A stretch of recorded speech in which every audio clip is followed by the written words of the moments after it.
Welcome to the Hardcap Podcast. Today, I'll be covering the Brandon Aiyuk saga, and then I'll be bringing in my co-host Charlie to talk about the Olympics and some of the Summer League prospects we've seen so far. So, I just want to start out by covering the Brandon Aiyuk drama. So, last season, Aiyuk had a breakout season where he posted 75 catches for 1,342 yards and 7 touchdowns, making a second-team All-Pro.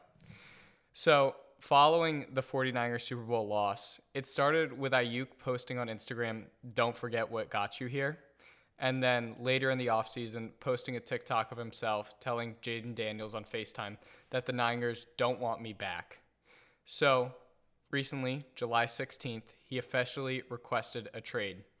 So, looking at the Aiyuk numbers, so apparently the contract offered to him right now is in the $26 to $27 million range, and Aiyuk's demanding more of that Amon-Ra St. Brown money. He's looking for about $30 million a year. And what we need to understand is that the 49ers are a team that are very deliberate with how they negotiate with players. Look back to the Nick Bosa contract. He held out into preseason before getting a $170 million extension. You could even look at a player like Robbie Gould, who held out before getting a contract with the 49ers. And I think the most important example to look at when looking at the Brandon Aiyuk saga is Deebo Samuel. Last offseason, we went through this whole circus with Deebo Samuel. It really seemed like they were going to move on from Samuel, but they ended up paying him. Still, I feel like this Aiyuk saga is a little bit different because they've paid Samuel already. They've paid Kittle already. They've paid CMC. You still have Purdy on this rookie contract that's dirt cheap. But I don't know if they can afford to bring in another asset like Aiyuk. And I think Aiyuk's made it very clear that he's not going to play next year without a contract. And I think the 49ers drafting Ricky Pearsall is going to be a big deal. I think that they feel like they can somewhat replace Aiyuk, and there's not really a reason for them to pay him that much. The 49ers believe so much in their system with Shanahan that they can just make another Brandon Aiyuk, which I'm not sure they can. And I think that the 49ers, if they knew last offseason that they were only going to be able to pay one of Deebo Samuel or Brandon Aiyuk, I think that they should have paid Aiyuk instead of Samuel. And now you're stuck with this Samuel contract. And, well, he's such a great player. I feel like he's going to continue to regress later in his age. And I feel like he's not going to be able to keep up the production where Aiyuk's just hitting his stride. Aiyuk is such a great separator. And that's exactly what you need when you have a quarterback like Brock Purdy, who's not exactly a gunslinger and needs more open receivers. And while you can still do all this trickery with Samuel and McCaffrey, and Samuel's versatility is unlike almost any other player in the league, I think that you need a player in today's NFL like Aiyuk more than you need a player like Samuel. Now, looking where Aiyuk can get traded, I think there's only one destination that really makes sense, and that's the Commanders. I think you need to look at it from a 49ers perspective. Adam Peters was the assistant GM for the 49ers and is now the GM for the Commanders. And I think it makes a lot of sense for them to work together. Jaden Daniels, we obviously know his connection with Brandon Aiyuk. They played together in college, and they've been very vocal with one another this entire offseason about how they want to get to each other. And I've seen the Steelers. I don't really see that as much personally. I don't think that the Steelers would give up the necessary assets to get Brandon Aiyuk. And I think the Commanders could get really aggressive.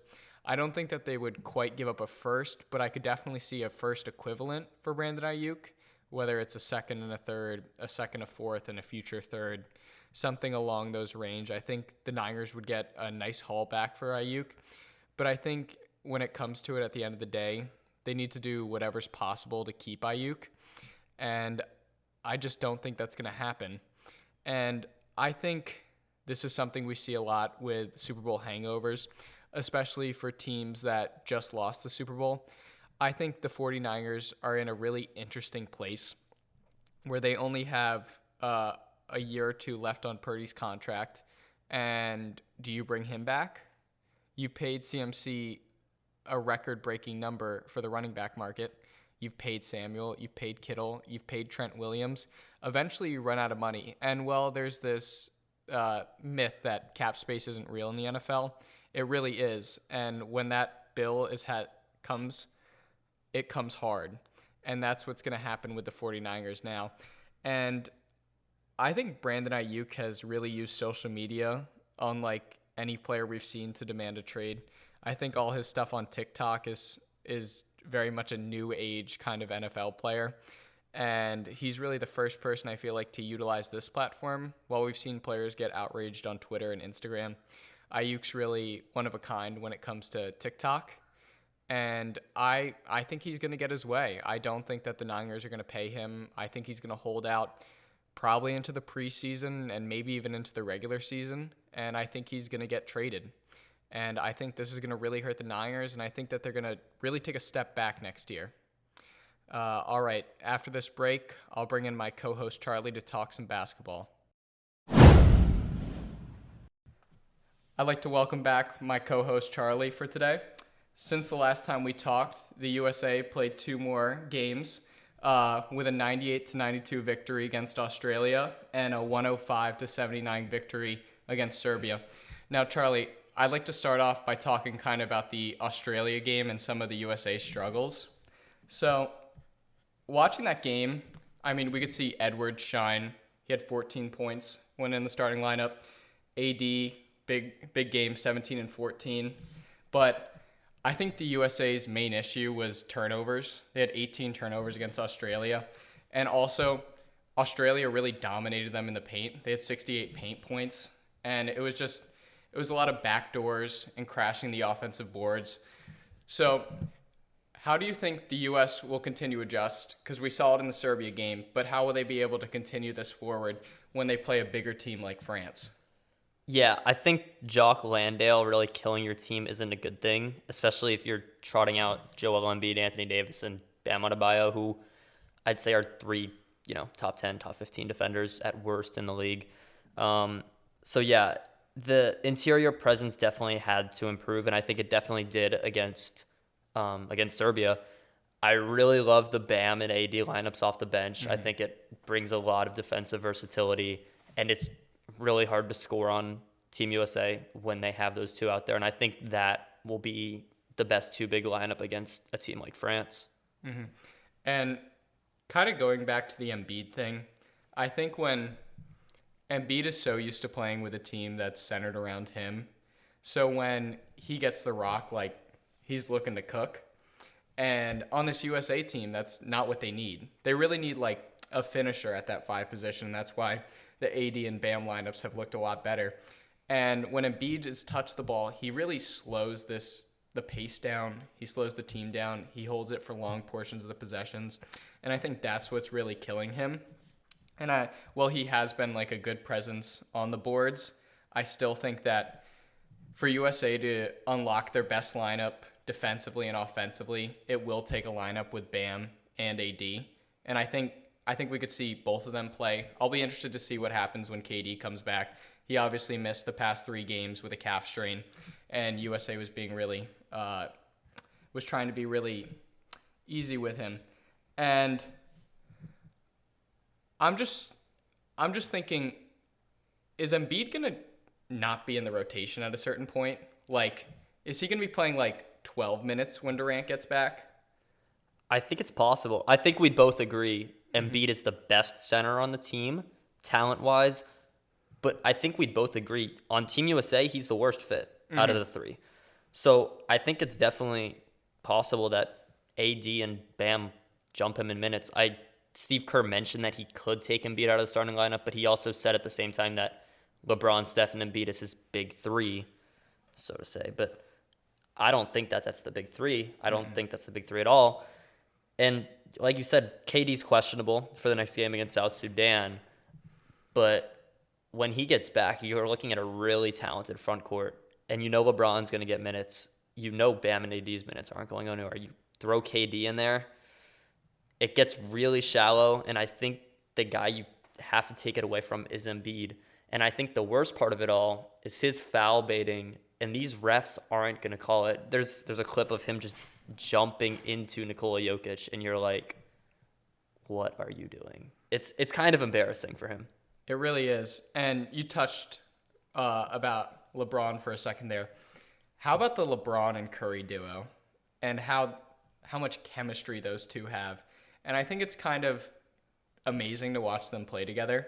I mean, two guys who were rivals throughout the 2010s. I mean, seeing them play on the same court has just been awesome. And that's like, I think that's what David Stern imagined when he allowed pros to come back in 92. Things like this. And I think it's really cool to be able to see like the top players in the world play together like that. Yeah. You could see who was the first exhibition game against? Canada? Yeah, Canada. And that post-game interview, like the joy of those two getting interviewed together. Steph was jumping up and down at the fact that he was being interviewed with LeBron wearing the same jersey. And LeBron made some comment about, obviously we were rivals at one point, but the mutual respect that they have for each other and the way they go out there and play together, it's just beautiful. Makes you feel old. It does. Seeing LeBron and Steph at like the twilight of their career, or semi-twilight, but definitely on the back end. Yeah. We won't see them in 2028 in LA. Yeah, no. We might see Steph. His game's going to age really well. For sure. And another thing I want to touch on is Anthony Edwards. I remember last time we talked about it, like the path to USA losing is a guy like Edwards trying to do too much. And I think if you kind of looked at the Serbia game, there was a play in the fourth quarter where they swung the ball out to Edwards on the three-point line. He had an open shot.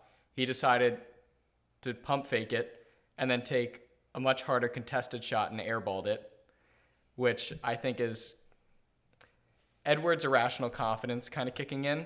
And then there was another play where he passed to Tyrese Halliburton. He thought Halliburton was going to hit the shot, so he turned around and did the little celebration. Halliburton missed. Serbia grabbed the ball and scored in transition. So I think Edwards' best trait is his confidence, and it's also his worst trait. And I think on a really stacked team like this one, I think that we can kind of see like its fault. So how do you think Edwards' role is going to evolve? I think early in that Australia game, he had 2 catch and shoot threes. So I think if he can just, play the team sport like Team USA has been and how they've been so successful since 92, is that they get all these guys their touches and everyone plays a really selfless way of basketball. If he can just get those catch and shoot threes going, because he shot over 40% on catch and shoot threes this past year. Almost everyone on Team USA did. These are a lot of great catch and shoot shooters. So if Team USA can just simplify the game, get to drive and kicks, like you said, when he didn't take the open three, took a contested mid-range and missed. If they can just get to driving kicks and get open threes, I think that's going to be their best offense. So I think if Ant can just simplify his game like everyone else, hit your catch and shoot threes, attack closeouts, get downhill, kick out, play really good defense on the ball, which we know he's capable of, then that's his best role. And I think a simplified role like that is the best role for everyone on this team. So what you're saying is that Anthony Edwards needs to become Christian Braun. Yes. I am saying that. It's what they need. I mean, that's kind of the weird thing when you construct a team like this where these guys are alphas. They're all the best players on their teams. And when you have to have them play certain roles, it's not always the greatest fit. And I think, especially with young guys, they're not really as willing to commit. And I remember when Kerr said to Anthony Edwards, like, D. Wade played behind Kobe. And then Edwards goes, well, there isn't any Kobe on this team. Mm-hmm. I think moments like that where, like, he thinks that he's bigger almost than the team is kind of what makes me afraid. Yeah. And I think he needs to realize that his best attribute is being a slasher. It's being a defender. I mean, him or Drew Holiday are the best point of attack defenders on this team. And I think it's going to be really pivotal for him to commit on that side of the floor. I mean, when you're playing like Canada with SGA and you're playing Germany with Dennis Schroeder, like when you're playing against these actual shot creators and even like Bogdan Bogdanovic on Serbia. Yeah, Evan Fournier on France. That might be a little much of a stretch, but good international player. Yeah. And I think stuff like that's just really important to see. Yeah. Last time we agreed Ant should be in the closing lineup. Do we think that's still the case? What do you think? Because last time we said I mean, Steph, Ant, Tatum, KD, Anthony Davis. I think it really depends how big USA wants to go. Like, because they could go a pretty jumbo size lineup with it's like you go Curry, you go LeBron, you go Tatum, you go Durant, you go AD. That's 4 really long wings with Curry. And even if you say go like, if you want to close with AD and Adebayo, which I don't think they'll close with, but I mean, they have been experimenting that lineup a little more. And I think you could close with them. The spacing gets kind of funky, but I still think that just how good they'll be defensively with those two is so pivotal. But I feel like we're getting closer to a Curry, Tatum, LeBron, Durant, AD lineup to close is kind of what I picture. Yeah, I agree. Especially when you get to these like single elimination games, like because Halliburton's going to fall out of the rotation when KD comes back. I'm curious what Booker's role is going to be. I don't really think he's going to play as much. And I think it's going to really come down. They're going to trust the older guys more. Steve Kerr's been around these guys. And when you get in moments like these, you're going to want the guys out there. And I think Tatum's going to be the only like relatively young guy who will crack the closing lineup, which I think is important. I think what's really interesting is LeBron in that, because I agree. I think he's going to end up closing. And I'm getting to the point where I think he should be, even though we said maybe he shouldn't last time. He's like, if you hear the way Steve Kerr talks about him, it's all praise. Like, he's talking about the way this guy practices, his IQ. And of course he's known it, but now he's actually had the opportunity to coach it and be on the same side of it. And I think you look at the way he's playing with Team USA, and it's kind of like a more athletic, better, everything Draymond Green for Steve Kerr. So I just don't see him going away from that. And it's definitely a guy you want out there with Steph, with his passing, his IQ, his defense, even like weak side rim protection. Because we saw at the end of the Serbia game, they didn't want to blow it like they did against Australia. You saw LeBron at age 39 just locking in on the defensive end with a 30-point lead in the fourth quarter with 4 minutes remaining. And I think that's kind of the benefit you get with these older guys who've been in multiple Olympics games and they know what they're doing.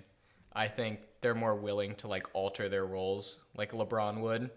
And that's kind of the reason that he'll probably end up in the closing lineup over a guy like Ant. I mean, also because he's the GOAT.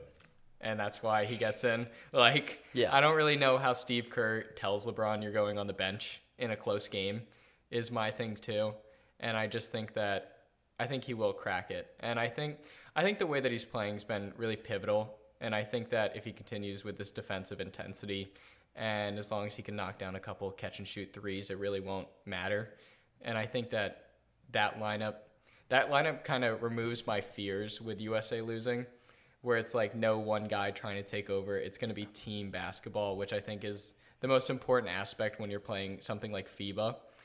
And I think we all kind of know where this Olympics is heading. Like, I feel like it's very clearly at the end, it's going to be Canada, it's going to be USA, it's going to be France, and then pick one team to crash the party, pick like Greek, France, or Germany. I don't really think that fourth team's going to matter.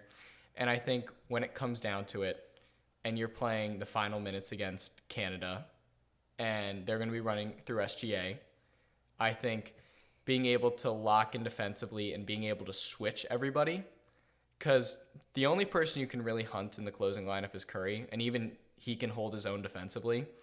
And if you're able to just switch like that, it's going to be so important.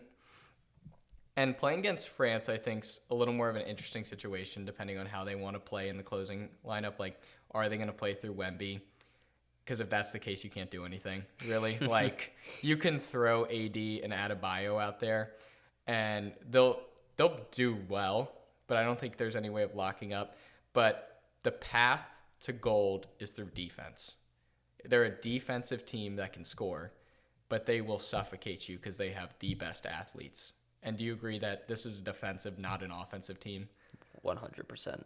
That's why I think what you said about Ant's more important role is the defensive side of the floor than offensive. Because you're going to say, what, Ant's I don't know, average on this team offensively, but the team really needs him at the point of attack because outside of Drew, like you said, he's the best guard defender on this team at the point of attack for sure. Mm-hmm. And I think a lot about Ant's defense in the playoffs when he did the best job I have ever seen at guarding the Jokic-Murray duo. Like, he eliminated Murray in Game 7.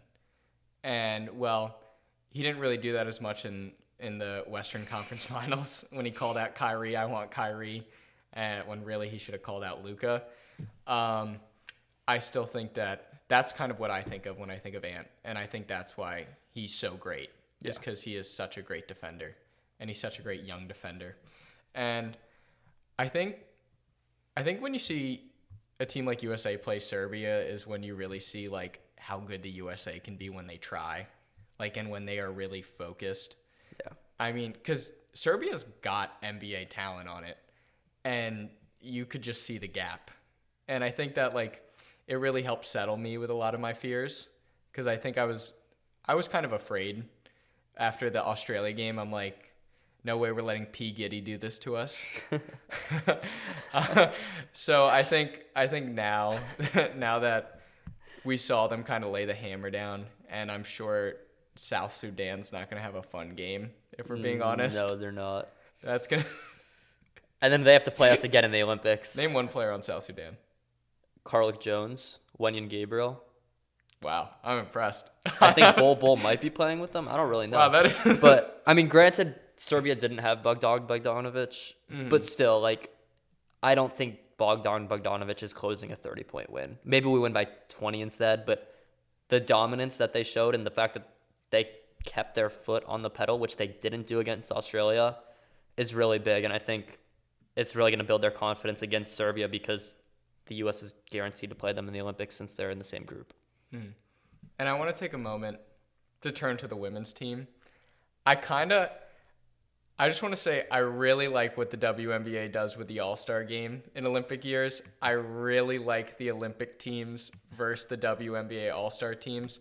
And I really just want to see Caitlin Clark ball out in that game. Like, I really want to see her be able to show out and kind of prove everybody wrong, prove Diana Taurasi wrong. And, you know, I'm very surprised at how interested I am in the WNBA All-Star game is one thing. Angel Reese and Caitlin Clark pick and rolls. Gosh. Can't wait for it. I can't wait to see Angel Reese just not screen for Caitlin Clark. Oh, that'd be great. I can't wait for some weird on-court thing to happen with Caitlin Clark, as it feels like it happens in every big profile game with her. Was she gonna get shoved? What's the new thing? Let's see. What's the weird thing that's gonna happen in the All-Star game? I'm gonna say Angel Reese tries to go for an offensive rebound and knocks over Caitlin Clark while doing it. And then we're gonna get a headline: Angel Reese viciously attacks own teammate. It's going to be something like that, I feel like. Yeah, I mean, draw some media attention. Mm-hmm. Good for the sport, I guess. And I wish I had more takes about the USA women's team, but let's be honest, they're just going to stomp whoever they play. It doesn't matter who's in front of them. That's what I love about America. We can just go out there and just throw our 12 best WNBA players and just destroy them. Utter dominance. I couldn't tell you one woman playing on any other team besides America. And it's going to be an absolute smackdown. I'm excited to see Taurasi get her 5th gold medal. Yeah. And do you have any more Olympics thoughts? I don't. I think we're ready to move on. All right. After this break, we'll be talking about NBA rookies and Summer League. All right, coming back from the break now, we're going to talk about NBA Summer League. And we're going to start by drafting lineups of rookies after their Summer League debuts. So I'm going to start with the first pick, and I'm going to take Reed Shepherd as my point guard. All right, I am going to go with my second pick, Stephon Castle. I'm going to slot him into my shooting guard. And then I am going to take Matas Buzelis, and I'm going to slot him in at my power forward. All right, I'm going to take Dalton Connect as my 3, and then I'm going to take Donovan Clingan as my 5. Okay. I am going to take Khalil Ware as my 5, And then so what, I have my shooting guard. At my 3, I am going to take Zachary Risachet. Not even on my board. All right. Up next, I'm going to take Jared McCain at my 2. And I'm going to take Tijon Salon as my 3. So I'm just going to finish off with my 1. And I'm going to go with Bub Carrington over Rob Dillingham. All right. Do you think if we did 55 picks, we'd get to Bronny James? Nope. All right. Let us know who you think wins. All right. Moving on later, more with Summer League. I kind of want to talk about some of the standouts for Summer League. Yeah. I think we have to start with Kel'el Ware. I think that he's been arguably the most shining star for me in the Summer League out of all the rookies. And I think it's more about his defensive performance. Well, the offense has been there. The defense has been extraordinary. I mean, in his last game last night, he had 4 steals and a block in the first half alone. And I think his defensive versatility could show pretty early. And what do you think about a front court with Bam and Kel'el Ware? I think if Bam's shot is legit, like we've kind of seen it in these Olympic preparation games, you could play them next to each other year one. I think the Heat's vision is that, a few years down the line, both of them are capable of stretching the floor, and you play them next to each other, both starting. You put Bam at the 4 and Ware at the 5, and you're really good defensively. And obviously Spo has great defenses. That defense I could see with those two anchoring it, and Spo, doesn't really matter who you put around them. In a few years, that's going to be a top 5 defense locked, in my opinion.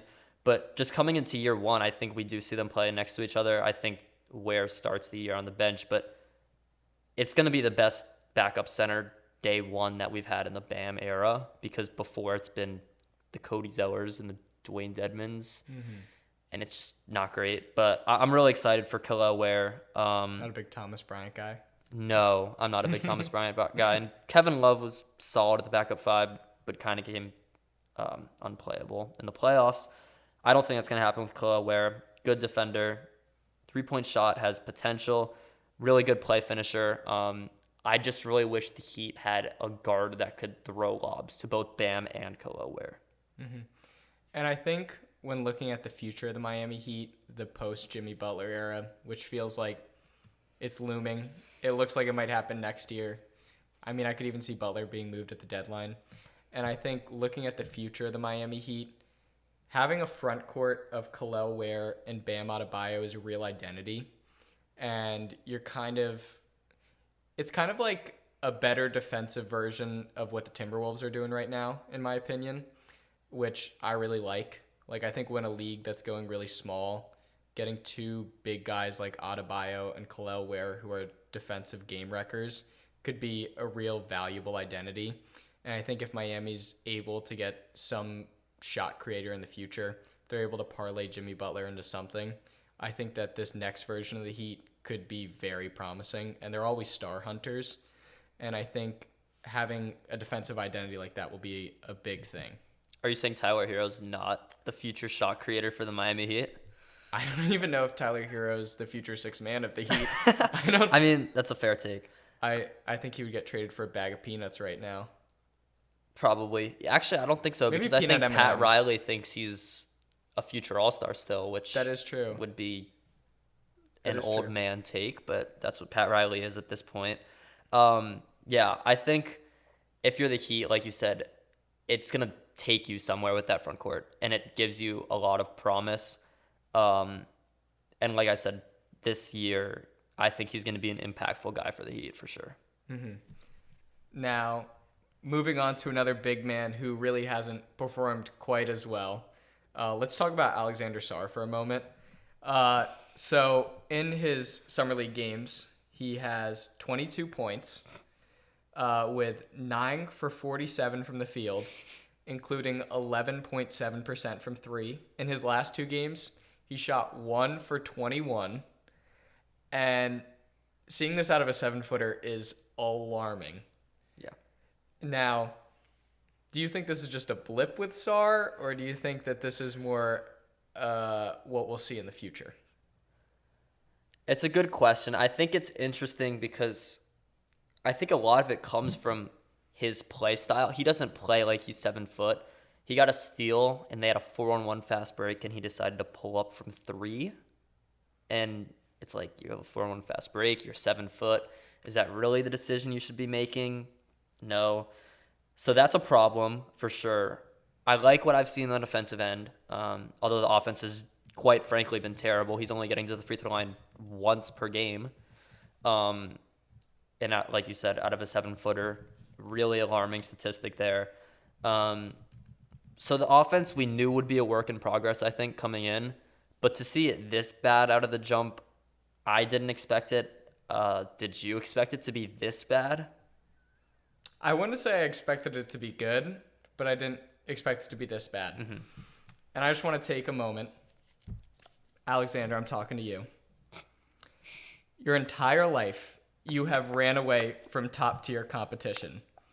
In high school, you decided to play for Overtime Elite rather than playing for a big high school program. And, well, I'm not going to knock you for that. What I am going to knock you for is what you did post your high school career. I think you ran away from top competition in college. You ran away from playing in a top league in Europe. And instead, you decided to go to the NBL in Australia, where, in my opinion, you were disappointing. And I do not think that you were worthy of the first pick. I do not think you were worthy of the second pick, even in a historically bad draft class like this. And I think these woes in Summer League are a blip, but I don't think that you are going to develop into any form of star. That's my opinion on Alexander Sarr. That feels a lot like that Mavs broadcaster going off on James Harden earlier this season. He's not a competitor. That's the reason, I feel like when you get in a room with these guys pre-draft process, you can tell whether they're a competitor or not. And I think that he's going to toil away on a team like the Wizards. And I think that he's not going to have a drive.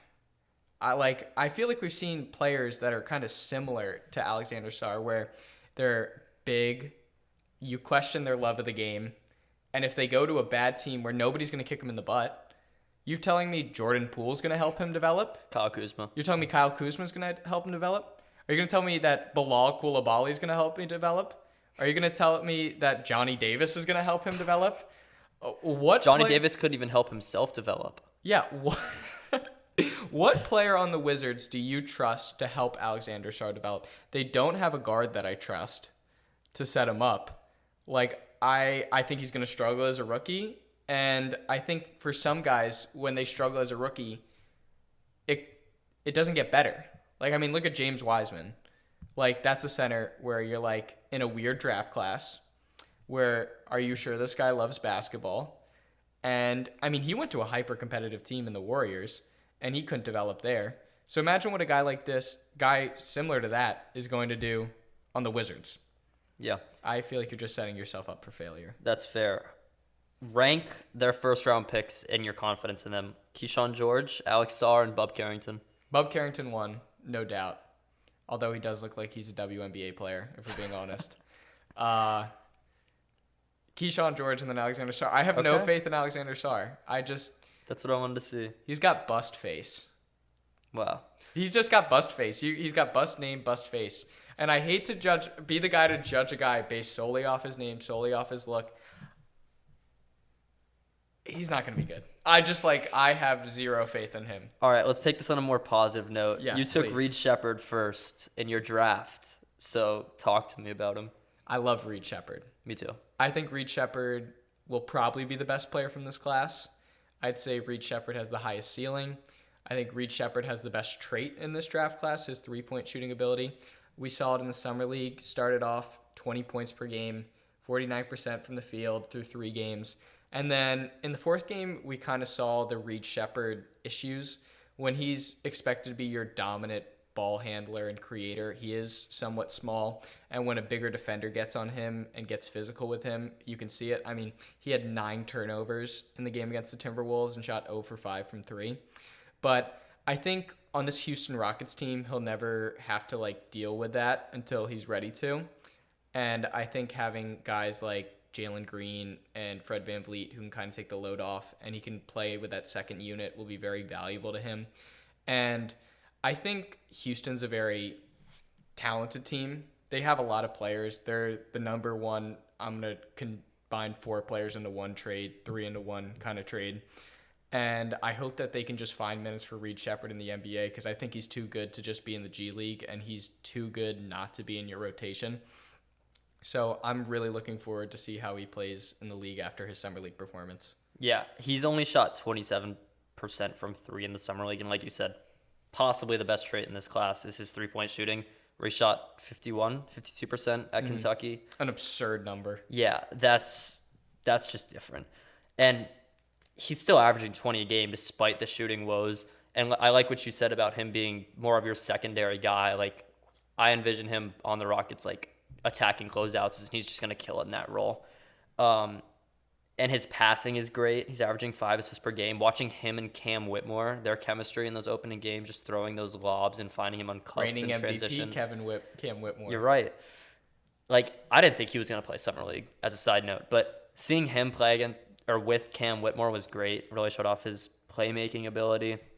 So I'm super excited to see him in the NBA. Also averaged 3 steals a game, like quietly sneaky good defender, which is also why I'm really excited to see him. Great shot blocker for a guard. Yeah, I'm excited to see him play with or learn from Fred VanVleet, because he's very similar in the fact that he's small, but like he's a feisty, good defender who will get into you, and I think he could learn a lot from him for sure. Yeah, I think at Kentucky, I talked about his shot blocking ability. He's one of the best players I've ever seen at kind of blocking a 3 from behind like that, where he like slips around the screen and then blocks a guy like that. And I think that's a really like useful trait when you're a small guard like him. And I think Reed Shepherd will be able to hold up defensively, and kind of looking how the Rockets like cap is working right now, Fred VanVleet can come off the books next year. And I feel like if you let VanVleet play out this year, let Shepherd develop, I think he'll be ready to be the starting point guard for the Rockets next year. And they have a squad. Like, there are a lot of good teams in the West, and I think the Rockets have like a legit case not to be in the play-in, like to be a 5, a 4 seed. Because I think we see it every year where one of these top teams are going to drop. So if you look at the teams that made the playoffs, not the play-in, you have the Thunder, you have the Timberwolves, you have the Nuggets, you have the Clippers, you have the Mavericks, and you have the Suns. So historically, 3 of those teams are going to drop. Clippers and Suns are Clippers are out for sure. Suns are maybe. The Nuggets don't have a good rotation. Their depth is really bad. Their depth's bad. And I mean, they were really relying on like Jalen Pickett to develop. He's been bad in summer league. I think Julian Strawther will be a good rotation player, but Mike Malone plays him. They can't replace Kentavious Caldwell. They can't. And like, if you look over these past couple years, they've lost KCP, they've lost Bruce Brown, they've lost Reggie Jackson, and when you keep on losing these role players that were valuable to a championship team and then try to replace them, it's hard. And also when you have a coach who's not willing to play young guys like Mike Malone, which I personally don't understand, why would you not play them? If they are bad, you know they're bad. If they're good, they either become trade assets, you can move them. Or if they're good enough, you get a good player on a good contract. And I know that the Nuggets GM, Calvin Booth, like that was his big thing, getting these late first-round picks, getting these second-rounders, being able to get these valuable assets. And they drafted Day'Ron Holmes. They moved up to draft him. They gave up 3 second-round picks. And I think it's really valuable to have those second-round picks. And when you give them up for a player like Day'Ron Holmes, who blew out his ACL or Achilles. It was one ACL. I think ACL, season-ending injury. That's another guy who was supposed to play in your rotation that's not there. So all of a sudden, you get down to Hunter Tyson, you get down to Jalen Pickett, and you get down to Julian Strawther real quick. And I'm not confident in the Nuggets. But back to what I was saying, I think the Rockets are one of those teams that can make the jump. I think the Grizzlies will jump into the top 6, and there'll probably be another one we're not even thinking about that'll just get good injury luck, good variance, and they'll hop in. Yeah. I like the Grizzlies shout. I think Zach Edey, he didn't play much in Summer League because of injuries, but I think we could see him the starting center day one. He looked good in Summer League, and I think they're deep, and they have Ja coming back. Desmond Bane, I didn't. really underrated. Jaren Jackson Jr. It's a I squad. didn't understand the Zaire Williams trade to the Nets. Neither did I. I didn't really get that. I guess clear up more minutes for Gigi Jackson, who's a Really dog. good. Gigi Jackson's a That dog. team is nice. Even like Vince Williams, like they have a lot of guys who are just really versatile. They're gonna be good. They're gonna be good next year. I fully expect Ja to come back, and I think it was really important to see. Jaren Jackson Jr. kind of got thrown out there by himself, and I think he got a chance to develop as a creator and a passer that was really valuable. And I think the Grizzlies, I'm very high on them going into next year. So moving on to another guard, one that's started off hot and then simmered down. I want to talk about Jared McCain. Now, a lot of his concerns and questions in the summer league were about his shots as a creator. He was very aggressive and he wasn't knocking him down. He shot 3 for 13 last night, but do you think that this will matter because we probably won't see him as much as a creator and a facilitator for the Sixers in the season? I don't think it matters at all. Like he shot 22% from 3, but I'm willing to just throw that out the window because it's a small sample size. He's never going to have that large of a role. His role is going to be, all right, Jared, go out there and hit your threes. You're going to be more open because we have Tyrese Maxey, Paul George, and Joel Embiid to, have some gravity and get you open.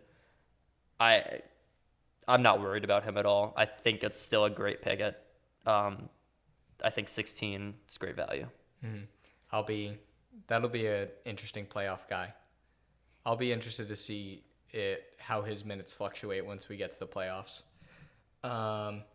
Looking at another player, I guess you're required to talk about him, which I don't love.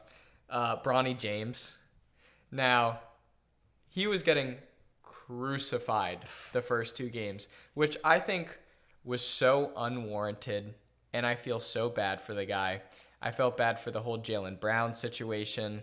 I feel bad for everything that Bronny James has to go through because of his father. And I think putting so much weight into a 55th overall pick doesn't matter. I mean, I genuinely cannot think of another 55th overall pick. And I'm really happy to see him bounce back in these past 2 games. I think it's been really important for him to knock down some shots, make a 3. Made his first 3 in the 3rd game. Mm-hmm. And I think I'm rooting for the guy. Yeah, I mean, I get that you're going to have attention because you're LeBron's kid. It makes sense. But also, the guy was the 55th pick for a reason. It's not like he's supposed to come out and torch Summer League. It's not like he's also like the 55th pick, but like, oh, he was a 5th-year senior. Like, he's decently NBA ready. Like, he could compete in Summer League. This guy had a heart attack a little bit over a year ago. He was a freshman who just came out of school. Like, there is no reason that there should be this much Bronny James, A, attention, and B, hate. Mm-hmm. And, I mean, I think that he'll probably spend the full year in the G League. He's got to develop his 3-point shot because there's no way he can have a role without being a good shooter. Like, it's necessary. Mm-hmm. And right now he's just not ready. We'll get a moment with him and LeBron this year where he'll throw like an oop to his dad in like 1 game, and then we'll be like, all right, bye Bronny for the rest of the season. And that'll be a great moment though. It'll be a great moment. It'll be Ken Griffey Jr. type stuff. And I think I'm just excited for the guy. I'm just happy for Bronny and LeBron. And I think that you just don't see a lot of this happiness. All right, another guy I want to talk about is Donovan Clingan. Pre-draft, a lot of people thought he had a chance to go number 1. Falls to 7 to the Trailblazers, who were so desperate to get Clingan. They loved Clingan. They wanted Clingan last year. They get him this year. And he's looking as advertised. He had 16 points, 4 blocks against the Hornets. He's averaging 4.3 blocks a game with less than 3 fouls, which I think is a really valuable asset. And do you think that Clingan will cause the Trailblazers to kind of clear out their center rotation for him?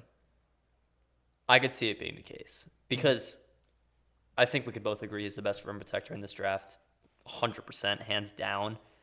And it's a super valuable asset to have. DeAndre Ayton, I think, is an underrated player. Like, he gets hate, and I get it to an extent, but I still think he's a good center. And I could see if Klingon comes out and kind of performs the way he has on the boards and on the defensive end while being a little bit more efficient on making his shots. Like, he's only shooting 35% from the field, but he's taking more threes in Summer League, which is interesting.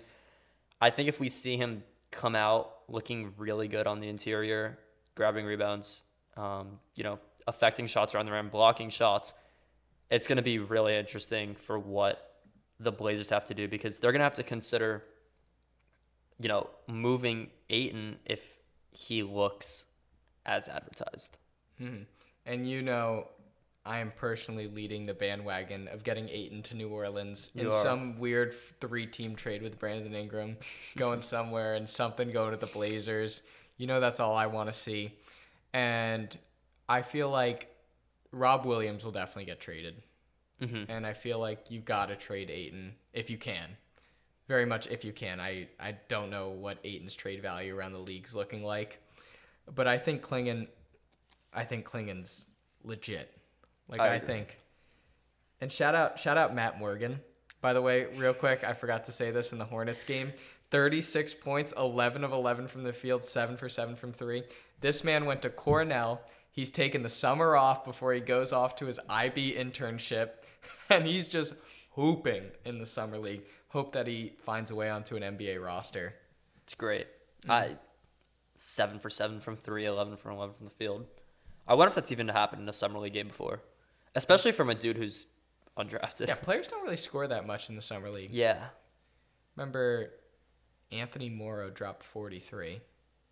Yeah. In Steph Curry's rookie year summer league. Shout out Anthony Nice Morrow. pull. Shout out Anthony Morrow, by the way. Just looking up random summer league stats the other day. Do you have any other players that you want to talk about? I think we should talk about Matas Buzelis. Slipped to 11, which, some people had him even slated going to top 5 to the Pistons. Falls to 11 in the Bulls. This guy who was, I think, the number 1 high school recruit in the country. Kind of struggles in the league, with the G League Ignite, especially shooting the ball from deep. What do you think about his summer league performance so far with the Bulls? I'm a big Matas Buzelis guy. I feel like it's really good that he's able to go to a team like the Bulls, where I feel like he'll be able to develop fully. And I think that's really important. Had that mean poster. Stared him down. And that's tough. He's tough. Yeah. He seems like a guy who's got that drive off the court, which I was talking about earlier with Alexander Sarr, which I really like. And do you know who the number 1 player in this class was before Buzelis? I do not. Gigi Jackson. Oh, right, because he reclassed. And then he reclassed. Yeah. And I read something that him and Buzelis actually were going to go play at North Carolina together. They talked about it. Wow. And then when Gigi Jackson reclassed, then he went to Buzelis South Carolina. went to the Ignite. Yeah. So, again, on the Gigi Jackson thing, it's a guy. That's a guy. Yeah. I think Buzelis, he even said off the court, I don't think anyone in this class works as hard as me. And he's got that dog in him. That's the best way to put it. And he has a nice handle for his size. He gets downhill. He gets to the rim. He's averaging 5.5 free throw attempts per game in summer league. And he's got a nice bag. He could create for himself. Pretty solid on the defensive end with his size. I think it's a really good pick for Chicago, and they needed a good pick because the direction of the franchise is not great. I think I'm glad that the Bulls finally pivoted off being mid, and I kind of like their core. I like Buzelis. I still like Josh Giddey. I still think that he's got potential, and they're gonna be bad, and they're gonna be bad in a good draft class to be bad. They're gonna be bad in 25, and unless they get Cooper Flag, they're gonna be bad in 26. And I think these are back-to-back draft classes where if you're bad, you can get good quick. You can hit on both these picks, and I think I like what the Bulls are doing now. And I feel like sometimes we talk about guys that we just feel like are going to be good, where it's there's no rationale to it, but they just have that feeling of being good. And I feel like in this draft class, it's like a Reed Shepherd, it's like a Stephon Castle, it's a Donovan Klingon, it's a Matas Buzelis. if you want to go further on, you have like Tyler Kolek, guys that you just feel confident are going to be able to play NBA basketball and fit Like in. Dalton Connect could be thrown in Dalton there. Connect, that's another guy. Even like Jared McCain, Mm-hmm. like guys that you just like feel in your gut are NBA players, and like most of the time it works out. Like last year, who were those guys in the draft class that you thought were going to be good? It was Jaime Jaquez, it was Brandon Pojemski, guys that you just felt were going to be good, and shocker, they get to the league and they're good. Yeah. Mm-hmm. Now, any other players?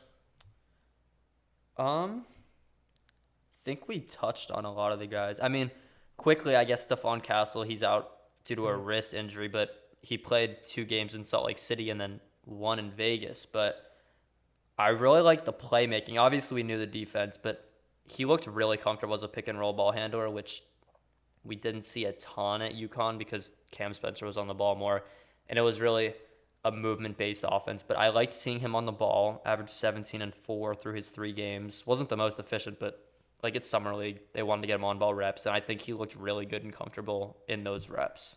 Mm-hmm. Love Stephon Castle. Just love him. He's going to be in the rotation. The Spurs are not going to be able to keep him off the floor. Mm-mm. He's going to be too good. And one last thing, who's your pick to win the summer league? The Heat. I agree. That's a super team. I agree. The 98 Bulls Oh and the God. 2024 Summer League Miami Heat. I think that they're absolutely going to steamroll. The Heat are more fun to watch in the summer league than the regular season because the regular season is the most frustrating team. You're like, wow, this offense is terrible. Tyler Hero's trying to create for himself. It's ugly. This team has people dunking all over people, playing some lockdown defense, hitting threes. Like Josh Christopher had a 20-point fourth quarter. Oh my gosh. It's just such entertaining Ware, basketball. Summer League MVP? Yeah, give it to me. I think it might be Khalil Ware. It's either him or Reed Shepherd, I would think. Yeah. Yeah. All right. So that's everything we got for you today. Thank you for listening. We hope that you enjoy more Olympics basketball and Summer League, and have a great day.